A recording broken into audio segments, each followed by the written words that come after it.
जिंदगी की सबसे बड़ी सीख। सलोनी ने आज कई दिनों के बाद फेसबुक खोला था। एग्ज़ाम के कारण उसने अपने स्मार्टफोन से दूरी बना ली थी। फेसबुक ओपन हुआ तो उसने देखा कि 35 से 40 फ्रेंड रिक्वेस्ट पेंडिंग पड़ी थी। उसने एक सरसरी निगाह से सबको देखना शुरू कर दिया। तभी उसकी नज़र एक लड़के की रिक्वेस्ट पर ठहर गई। उसका नाम राज शर्मा था।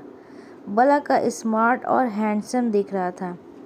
अपनी डीपी में सलोनी ने जिज्ञासावश उसके बारे में पता करने के लिए उसकी प्रोफाइल खोलकर देखी तो वहाँ पर उसने एक से बढ़कर एक रोमांटिक शेरो शायरी और कविताएं पोस्ट की थीं। उन्हें पढ़कर वो इम्प्रेस हुए बिना नहीं रह पाई और फिर उसने राज की रिक्वेस्ट एक्सेप्ट कर ली। अभी उसे राज की रिक्वेस्ट एक्सेप्ट किए हुए कुछ ही देर हुई होगी कि उसके मैसेंजर का नोटिफिकेशन के साथ बज उठा। उसने चेक करा तो वो राज का मैसेज था।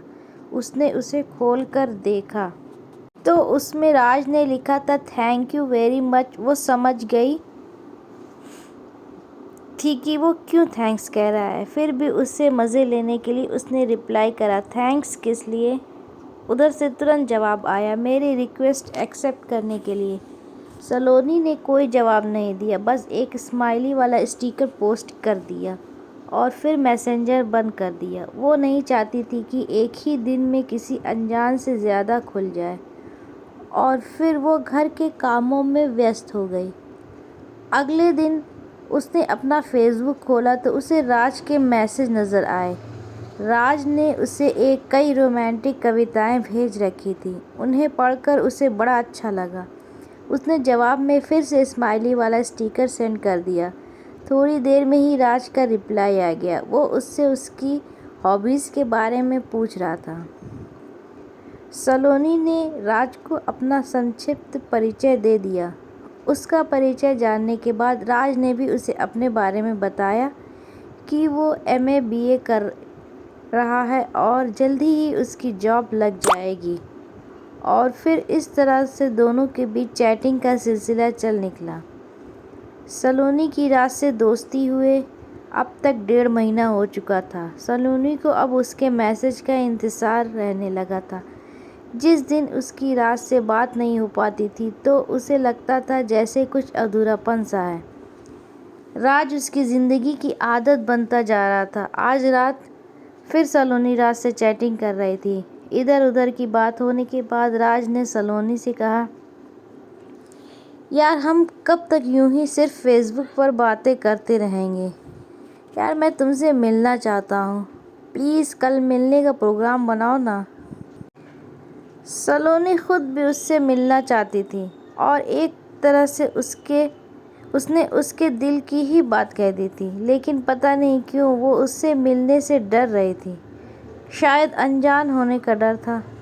सलोनी ने यही बात राज से कह दी। अरे यार, इसलिए तो कह रहा हूँ कि हमें मिलना चाहिए। जब हम मिलेंगे तभी तो एक दूसरे को जानेंगे। राज ने उसे समझाते हुए मिलने की ज़िद की। अच्छा ठीक है, बोलो कहाँ मिलना है, लेकिन मैं ज़्यादा देर तक नहीं रुकूंगी वहाँ। सलोनी ने बड़ी मुश्किल से उसे हाँ की। ठीक है, तुम जितनी देर रुकना चाहो रुक जाना, राज ने अपने खुशी छिपाते हुए उसे कहा। और फिर वो सलोनी को उस जगह के बारे में बताने लगा जहाँ उसे आना था। अगले दिन शाम को 6 बजे शहर के कोने में एक सुनसान जगह पर एक पार्क, जहाँ पर सिर्फ प्रेमी जोड़े ही जाना पसंद करते थे। शायद एकांत के कारण राज ने सलोनी को वहीं पर बुलाया था। थोड़ी देर बाद ही सलोनी वहां पहुंच गई। राज ने उसे पार्क के बाहर गेट के पास अपनी कार से पीठ लगा के खड़ा हुआ नजर आ गया। पहली बार उसे सामने देखकर वो उसे बस देखती ही रह गई। वो अपनी फोटोज से ज़्यादा स्मार्ट और हैंडसम था। सलोनी को अपनी तरफ देखता हुआ देखकर उसने उसे अपने पास आने का इशारा करा। उसके इशारे को समझकर वो उसके पास आ गई और मुस्कुराकर बोली, हाँ अब बोलो, मुझे यहाँ किस लिए बुलाया है। अरे यार, क्या सारी बात यहीं सड़क पर खड़ी खड़ी करोगी। आओ कार में बैठकर बात करते हैं। और फिर राज ने उसे कार में बैठने का इशारा करके कार का पिछला गेट खोल दिया। उसकी बात सुनकर सलोनी मुस्कुराते हुए कार में बैठने के लिए बढ़ी। जैसे ही उसने कार में बैठने के लिए अपना पैर अंदर रखा तो उसे वहां पर पहले से ही एक आदमी बैठा हुआ नजर आया।